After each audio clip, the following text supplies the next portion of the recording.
Hello, and welcome to our video for differential equations module 2. We'll be looking at first order linear differential equations. And that means we need to distinguish between linear and nonlinear differential equations. So again, we're just focusing on ordinary differential equations for now. And when we think of linear versus nonlinear, it's good to see a couple of examples. Remember from last time, a differential equation is just an equation that has derivatives. So we had that. And then also remember that the order of the differential equation is the greatest derivative that you see. So here we have an example of a first order differential equation. And it's good to recognize the dependent and independent variables. So here we have y as the dependent variable and x is the independent variable. And when you're thinking of this linearity, you're really looking at the dependent variable, remember, which is often what we're trying to solve for is like the solution. Here, like y as a function of x might be a solution to this, but also the derivatives. So in this case, we're looking at what is happening to y and y prime. And are those operations linear or nonlinear? And if we think of y and y prime as the variables, then the x squared is just thinking almost like a constant. So it's okay to have nonlinear operations on x, and those functions can be multiplied or added to y and its derivatives. What would make it nonlinear is a nonlinear operation acting directly on y or its derivatives. So here we're just multiplying y and its derivatives by other things, and that's completely linear. So this is a first order linear ordinary differential equation. Remember, we can also use the Leibniz notation for derivatives. And so here's an example of a second order linear ordinary differential equation because we have a second derivative there. But again, if you look at, and then we've changed the independent variable from x to t. And again, there's nonlinear stuff happening to t, the independent variable, but that's fine. That does not affect this linearity, nonlinearity. What's happening to y and its derivatives? Or in general, what's happening to the dependent variable and its derivatives? But again, we're just multiplying y and the second derivative of y by these functions. So that's still linear. All right, so what would make an ODE nonlinear? So there's actually two things in this example that would make it nonlinear. And so the more obvious one is on the right where we have y squared, right? And so really for linear operations, it's just adding, subtracting, multiplying, and dividing by something, right? By any function of the independent variable. Almost any other operation is nonlinear. So think about, linear, nonlinear functions. And normally there, where if you had y as a function of x, it was nonlinear. If you had nonlinear operations acting on x. But exponents, trig functions, logarithms, exponentials, absolute value, and even the reciprocal function are all nonlinear operations. So this exponent of 2 is a nonlinear operation. And so that y squared makes this example nonlinear. Now, less obvious nonlinearity occurs on the left side, because if you multiply y with any of the derivatives or multiply 2 of the derivatives, that makes it nonlinear. And I think the best way to think about that is that we are thinking of this, the ODE, as being a function of y and its derivatives. And remember, if you take in Calc 3 and you studied functions of several variables, the function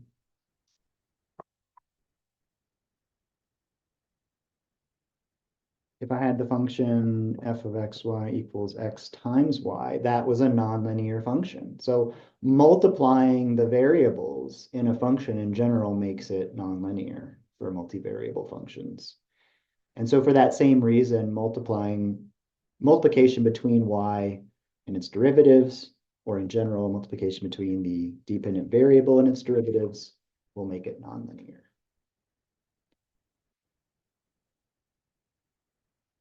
Here's another example, switching over to Leibniz notation and then going back to first order. The dy dx is okay, right? Nothing happening there. But here we have an exponential function operating on y. And so that e to the y makes this nonlinear. All right, so just look at the differential equation, identify the dependent variable and its derivatives, think of those as your variables, and then look for nonlinearity with those variables. Here's an example for you to try out. Is this linear or nonlinear? All right, pause if you need more time. This is actually a linear differential equation. It is specifically a third order linear differential equation. Looking at, I see the second derivative and the third derivative, and nothing is happening to those other than adding and multiplication by these functions of x. So no nonlinear operations acting on those. So the correct answer there is A, linear. How about this one? Again, pause if you need more time. Here we have the prime notation. It's first order differential equation. And we only see a y prime, but it is in the denominator, right? And so for the same reason that like 1 over x is a nonlinear function, this 1 over y prime is a nonlinear operation. You could also think of it as y prime raised to the -1. So that's a nonlinearity on the derivative of the dependent variable. So the correct answer here is B, nonlinear. All right, one more example.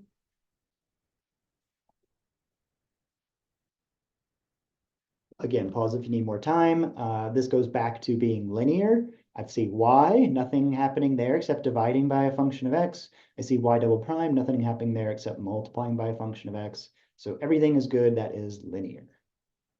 And I'm sort of thinking of, we want linear right now, so we're going to be just in this module mostly just looking at linear ordinary differential equations. In general, they're easier to solve, and so we are often happy to identify them as such.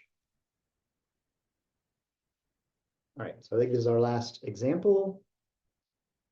And this one's kind of tricky because when you look at y and the derivative, you don't see any nonlinear operations happening to them. However, if you were to distribute here, right, there is an implied multiplication with these parentheses. And so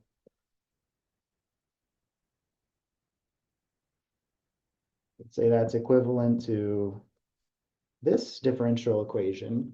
And in that differential equation, we see y multiplied with its derivative, which means that that is nonlinear. So sometimes the multiplication of y and its derivatives is more implicit, and you need to explore equivalent equations to identify that nonlinearity. All right. So again, just restricting now to first order differential equations, specifically ordinary differential equations, and now even further restricting to linear first order differential equations. There's really not a lot you can have for terms, right? There's going to be a term that has y, a term that has y prime, and then a term that just has the independent variable x. So this is the general form. Now you could have a function of x multiplied with the y prime, but you could always divide by that across the equation and then put it in this form. And remember, you can't have nonlinear operations on y or y prime. You can't have them multiplied. So, this very much is limited to your general form. And we using p of x and f of x here to match up with the term notation in the trench text. And again, p of x and f of x could be like nonlinear functions of x, and this is still a linear ODE. We'll often refer to this function f of x as the forcing function. In applications, it represents external forces acting on the system. And you might see shortcut formulas being used that identify p and f and refer to them. All right, now we can make that even easier by restricting to what are called homogeneous first order linear ordinary differential equations. And in the case of homogeneous, then there is no term that just has x. That f of x function is zero. And so often we'll just have the y term, the y prime term on the left, and zero on the right. Um, and this is about as simple as we can make it.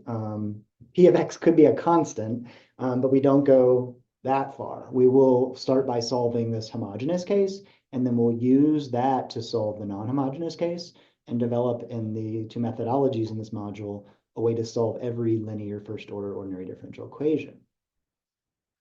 So good here to distinguish between the homogeneous and non-homogeneous forms of this. All right, so let's just check whether we can identify these as homogeneous or non-homogeneous.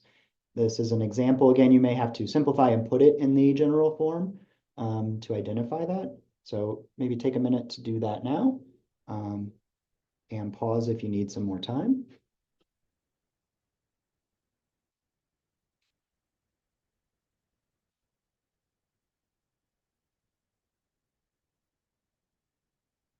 And honestly, I probably wouldn't try to jump to any conclusions until I've done the work myself. And that here we'd want to go ahead and distribute.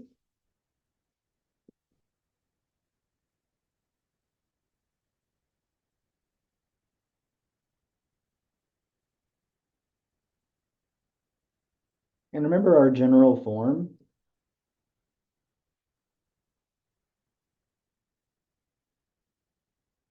So let's try to make it look like that. So we'd want to add the 2x to the other side.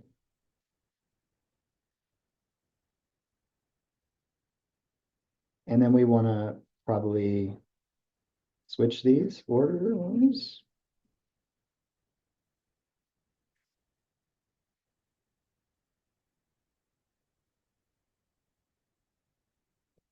And then again, if there's a function in front of y prime, we can go ahead and divide through by that.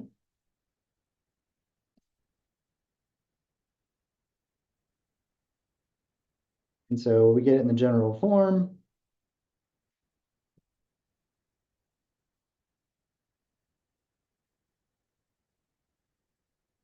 We see that p of x is negative x, and then the forcing function f of x is the function 1, which is not 0. And so there is a term that doesn't have y or its derivative, and therefore this one is non-homogeneous.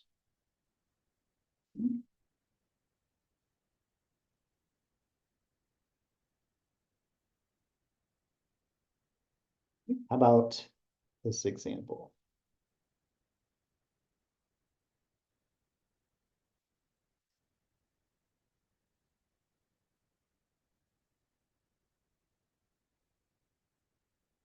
All right, so we probably want to multiply by the reciprocal here.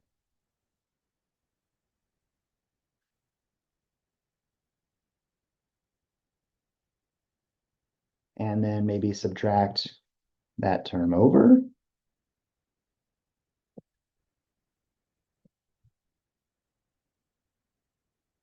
So p of x is x squared over sine x. And we can see that there is no term that just has x. Since it's 0 over there where f of x is, that would be homogeneous.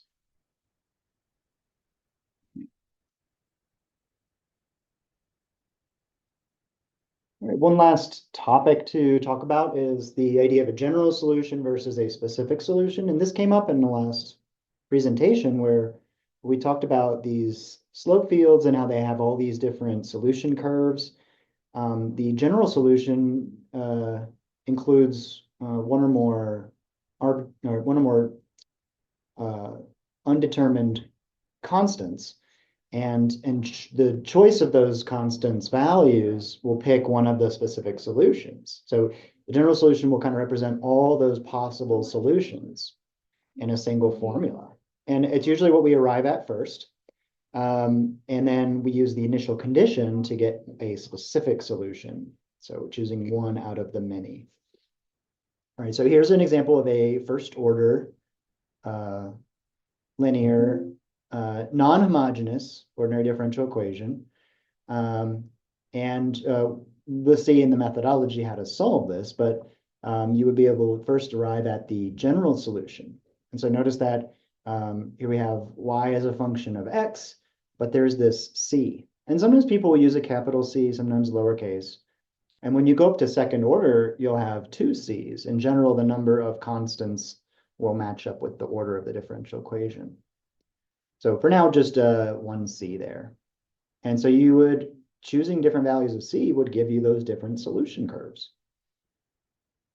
So that's what we call the general solution. And in order to find a specific solution, we have to have an initial condition. Pairing that initial condition with the differential equation gives us the initial value problem, or IVP. So we don't really use the initial condition until we've gotten the general solution, and then we kind of come in and identify the value of C there. And that process is pretty straightforward. We go ahead and replace X with that X value. So we'd put a pi over 2 for each X. And then this is the Y value. And so we'd put that over there. And then once you replace X and Y with those initial values, you can solve for C. And in this case, C equals 1 minus pi squared over 8. And so you see that being put there. It will, of course, show how to do that in the methodology. So very important to distinguish between the general solution, which we usually arrive at first and has the unknown constant C, and then the specific solution we get by putting in the initial condition and solving for C.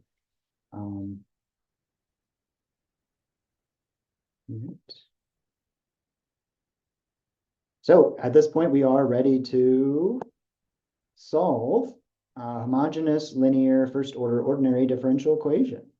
And we'll actually solve the initial value problem with a homogeneous linear first order ordinary differential equation.